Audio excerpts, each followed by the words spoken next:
What happens when America's sweetheart walks into an interview expecting sunshine and instead finds a storm? Grab your coffee, because what unfolded on live TV will make you question everything you thought you knew about morning talk shows. Before we get into this explosive showdown, hit that subscribe button and drop a comment, because this story has more twists than a country ballad. Picture it. Today with Jenna and Friends is running its usual easy-breezy lineup. Then, out walks Carrie Underwood, radiant in a cream-colored blazer, blonde waves flawless, smile dazzling. The audience is electric, phones in the air, applause echoing. Jenna Bush Hager sits across from her, beaming that familiar warm smile. "Carrie, it's so wonderful to have you back. Your fans are dying to hear about the new album, the tour, all of it." Carrie settles gracefully into her chair, crossing her legs, flashing the $1,000,000 smile. "Oh, Jenna, thank you so much for having me. I'm always excited to be here." So far, perfect. The kind of wholesome morning TV you'd expect. They chat about family, singles, tour dates. Carrie's hitting every mark, charming the audience with ease. But then, the tone shifts. Jenna leans in, smile fading just enough to raise the hairs on your neck. "You know, Carrie, I have to ask about something that's been circulating online. There are some pretty serious allegations about your charitable foundation and where the donations are actually going." The crowd tenses. Carrie's smile holds, but her jaw tightens ever so slightly. "I'm sorry, Jenna. What allegations are you referring to?" Jenna pulls out her phone, scrolling mid-interview. Already a red flag. Well, according to a new report, less than 30% of the donations actually reach the recipients. The rest goes to administrative costs and some pretty luxurious offices.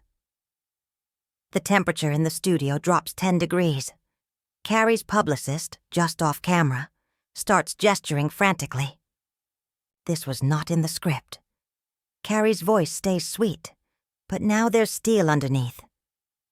"Jenna, my foundation has always been transparent. We publish detailed reports every year." But Jenna presses harder. "Those same reports show your foundation spent more on office furniture than on actual charity. How do you explain a $20,000 conference table when the goal is to help underprivileged kids?" The audience shifts uncomfortably.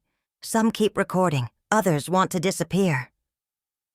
Carrie takes a breath, fighting to keep composure.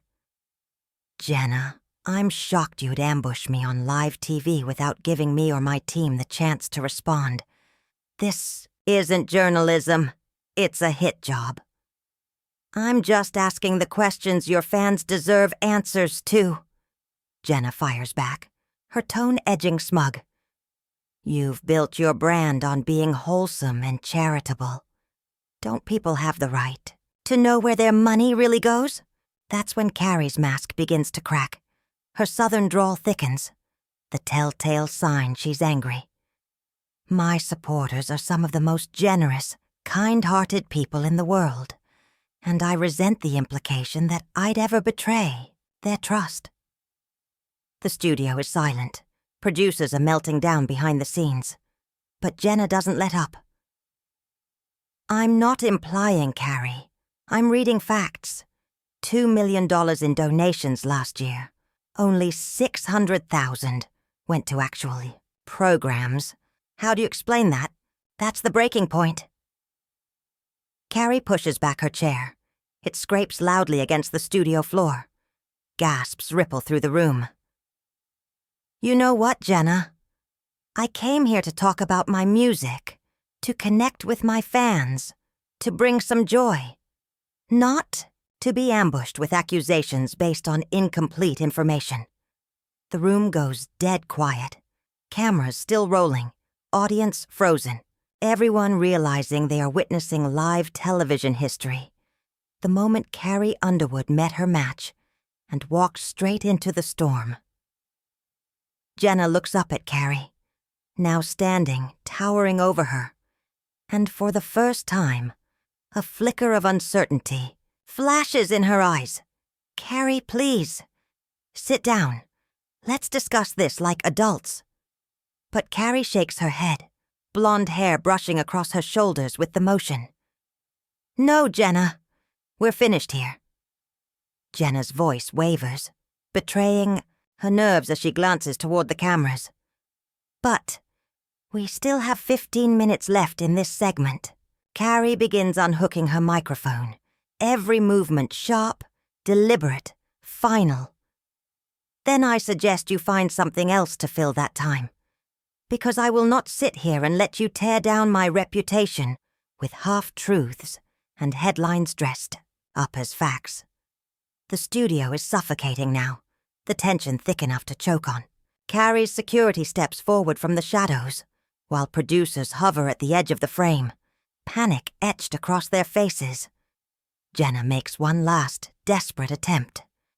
"Carrie, if there are inaccuracies in these reports, this is your chance to set the record straight. Your fans are watching right now." Carrie freezes mid-motion, then turns to the camera, her eyes blazing, her voice steady and cold. "My fans know who I am. They know my heart. They know that everything I do comes from a place of wanting to help. I don't need to justify myself to someone who's more interested in creating drama than telling the truth." She pivots back to Jenna, her glare so sharp it could cut glass. "But apparently, some people would rather destroy than create. Some people would rather tear down than build up. And that says everything about their character, nothing about mine." The audience gasps. Jenna's cheeks flush crimson, the reality sinking in. She's lost control. "Carrie, you're overreacting. I'm simply doing my job as a journalist." Carrie lets out a short, humorless laugh. "Your job? Your job is supposed to be informing people, not ambushing guests with gossip you barely understand. When did the Today Show decide it wanted to be TMZ? A ripple of shock surges through the crowd, mouths open, whispers cutting through the silence. Jenna scrambles. "I understand you're upset, but these questions are legitimate. The public has a right to know how major charities handle donations." The public has a right to the truth." Carrie fires back, finally ripping the mic free and dropping it onto the coffee table with a loud, echoing thud. Not cherry-picked numbers twisted into a scandal that doesn't exist. That's when a producer, headset clutched tight, steps nervously into frame. "Ladies, perhaps we should take a quick commercial break." Carrie wheels around, eyes blazing. "No, absolutely not. I won't sit backstage while you figure out how to spin this circus. I'm leaving. And I'm leaving now." Jenna stands too, but it's too late. She's already lost the room. "Carrie, please. Let's talk off camera. Maybe clear up this misunderstanding." Carrie snatches her purse from the chair, her voice like a blade. "Oh, there's a misunderstanding, all right. I misunderstood what kind of show this is. I thought I was walking into a place that respected its guests, a place with integrity. I was wrong. The cameras are still rolling, capturing every raw, unfiltered second. In the control room, the director must be on the verge of a breakdown, but nobody dares cut away." Finally, Jenna's co-host, who has been silent and pale throughout the chaos, clears her throat, her voice trembling. "Carrie, I think what Jenna was trying to say is that transparency is important for public figures." Carrie's gaze snaps to her, colder than ever. "Transparency? You want to talk about transparency? Then let's talk about this show, ambushing me with accusations I was never warned about. Let's talk about how you read numbers you clearly don't even understand. That's not transparency. That's betrayal. Where's the transparency in that?" Carrie spits, her words slicing through the air like a blade. The co-host instantly regrets speaking, shrinking back into her chair as if she could disappear into the upholstery. Jenna straightens, desperation creeping into her voice. Carrie, I've been doing this job for 15 years. I know how to research a story. 15 years? Carrie's eyebrows shoot up, her tone dripping with disbelief. And in all that time, did you ever learn the difference between investigative journalism and a witch hunt? Did you ever learn that accusations require evidence, not just suspicion? The studio is silent. The audience watches this duel like a tennis match, eyes darting back and forth, too riveted to even think about posting clips. Carrie turns toward the exit, but Jenna blurts out one last jab. So you're just going to run away instead of addressing these concerns? Carrie stops dead. Slowly she turns back, her expression hard enough to break stone. Run away? Lady, I've spent the last 20 years building a career on honesty, hard work, and giving back. I've donated millions of my own money to charity. I've walked into hospitals, schools, and community centers. Not with cameras, but with my time. I've used my platform to raise awareness for causes bigger than myself. Her voice rises with every word, fire blazing in her eyes. And never, not once, have I taken a single penny meant for charity and used it for personal gain. The fact that you'd suggest otherwise without a shred of proof tells me exactly what kind of person you are. Jenna opens her mouth, but Carrie raises a hand, silencing her. I'm not finished. You want to talk about administrative costs? Fine, let's talk. Every legitimate charity has them. It takes money to hire qualified staff, to maintain offices, to process donations, to make sure those dollars reach the people who need them. My foundation employs 12 full-time staff who work 60-hour weeks. These are good people. People who left higher-paying jobs because they believed in our mission. She leans in, eyes burning. That $20,000 conference table you waved around? It was donated, and it's used for board meetings where we decide million-dollar grants, the audience murmurs. Crew members exchange glances. The mood is shifting. You want to know where the money goes, Jenna? Carrie continues, her voice a steady storm. Last year, we built 3 schools in rural Tennessee. We gave scholarships to over 200 students. We saved music programs on the verge of being cut. We put instruments in the hands of kids who never dreamed they could own one. The room hums with energy now, sympathy and anger blending into something combustible. But you didn't mention any of that, did you? Carrie's voice drips with contempt. You didn't talk about the children learning because of us, or the kids finding their voices through music. You talked about office furniture. Jenna's face burns red, but she pushes back. Those details matter too, Carrie. Donors deserve to know how their money is being spent. Carrie nods sharply. You're absolutely right. They do. And that's why we publish comprehensive reports. That's why we undergo third-party audits. That's why we hold an A+ rating with watchdog groups. She pulls out her phone, scrolling. Would you like me to show your viewers our charity navigator profile? Accountability, transparency, financial health, all top marks. But I guess that doesn't make for good television, does it, Jenna? She holds her phone up toward the camera, her hand steady, her voice cutting. The audience breaks into murmurs again, this time tinged with support. Jenna looks gutted, but refuses to fold. Even if your charity has good ratings, that doesn't mean the questions aren't valid. The questions would be valid if they were asked in good faith. Carrie counters, lowering her phone. But this wasn't about the truth. This was about creating a moment, wasn't it? This was about going viral, The words hang in the air like smoke. The hit lands hard. Jenna's eyes flick nervously to the cameras, then back to Carrie. And, in that instant, everyone knows. Carrie is right. Jenna stammers, her voice suddenly small. I don't know what you're implying. Carrie's eyes narrow. I'm not implying anything, Jenna. I'm stating facts. Your show has been struggling in the ratings, hasn't it? Morning television is cutthroat. Producers get desperate, and desperate people don't care who they hurt, as long as it makes headlines. The co-host practically shrinks beneath the desk. The audience is frozen, transfixed, watching Carrie Underwood deliver a masterclass in dismantling a hostile ambush on live television. Carrie takes a step closer to Jenna, and her voice drops to a near whisper. Low, steady, deadly calm.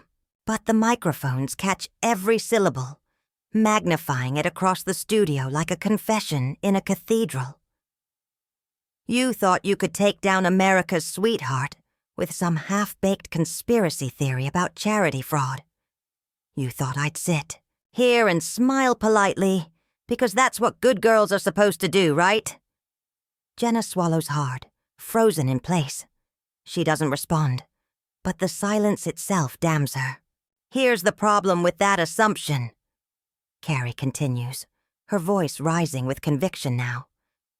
I didn't get here by being a pushover. I got here by grinding harder than anyone else, by showing up for my fans every single day, and by refusing to compromise my values, no matter how shiny the bait or how tempting the shortcut. The audience watches in stunned silence as Carrie pivots toward the exit, heels clicking like a countdown clock. The cameras follow, the producers scramble, and panic spreads like wildfire through the crew. They know their headline guest is about to walk, and nothing, not coaxing, not pleading, can stop it. She pauses at the edge of the stage, turns back, and delivers the kind of line that lives forever in reruns and highlight reels. You know what the real tragedy is here? The real tragedy is that there are charity scams in this world. Real ones. People exploiting generosity for profit. Families being robbed of hope. Kids being left behind. But instead of shining a light on those predators, you chose me. Not because there was proof, not because there was evidence, but because tearing down someone visible gets clicks. Jenna, desperate now, leans forward. Carrie, if I got something wrong, I'll issue a correction. Carrie actually laughs, low, sharp, humorless. The audience laughs with her, but for a different reason. A correction? Jenna, that's like burning someone's house to the ground and then offering to bring marshmallows. You don't get to douse a person's character in gasoline and then act shocked when the fire catches. The crowd erupts. Gasps, scattered applause, murmurs of agreement.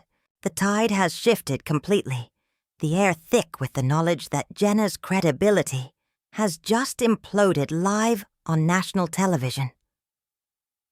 Carrie squares her shoulders, addressing the cameras now, bypassing Jenna entirely. Her voice is measured, resolute.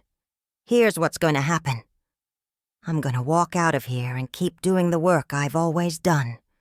Making music, supporting causes that matter, and standing by the people who've stood by me. And you, Jenna, you're going to have to live with the fact that today, in front of millions, you tried to tear down someone who has spent her entire life trying to build others up. The studio holds its breath. Even the crew stops moving. Carrie adjusts her purse strap, smooths her blazer, and turns to the audience. To everyone who came here expecting to laugh, to sing along, to talk music, I'm sorry this morning turned into a circus. You deserved better. She starts walking toward the exit, but then pivots one last time, her eyes burning into the camera lens. And to my fans watching, You are the reason I can change lives. You are the reason I can give back. Your trust means everything to me, and I will never take it lightly. Carrie, please, don't leave like this, Jenna blurts, her voice cracking. Carrie? Pauses, studies her for a long beat, then replies with quiet finality. I'm leaving exactly like this, because this is who I am. I don't claim perfection, but I also don't let lies define me. When someone attacks my character, I fight back. When someone tries to use me for cheap entertainment, I walk away. And when someone shows me who they are. She leans forward, voice sharp as glass. I believe them. And with that, she disappears behind the cameras. Jenna sits frozen, staring at the empty chair across from her. The audience shifts uneasily, caught between clapping and stunned silence. The co-host clears her throat, voice thin and shaky. Well, that was certainly unexpected. Jenna forces a smile, but the cracks are visible. She turns to the camera. We'll be right back after this commercial break. But her eyes betray her. She knows this moment will haunt her forever. The producer frantically signals to cut. As the cameras fade, someone off stage blurts out the words. Everyone is thinking, what just happened? What the hell just happened? And that, my friends, is how you handle a hostile interview. That's how you stand up when someone tries to drag your name through the mud. Carrie Underwood didn't just leave the studio. She walked out with her, dignity intact, and left Jenna sitting in the rubble of her own ambush. So what do you think? Was Carrie justified in walking out, or should she have stayed to hash it out? Drop your thoughts in the comments. And don't forget to subscribe for more behind-the-scenes showdowns you won't see anywhere else.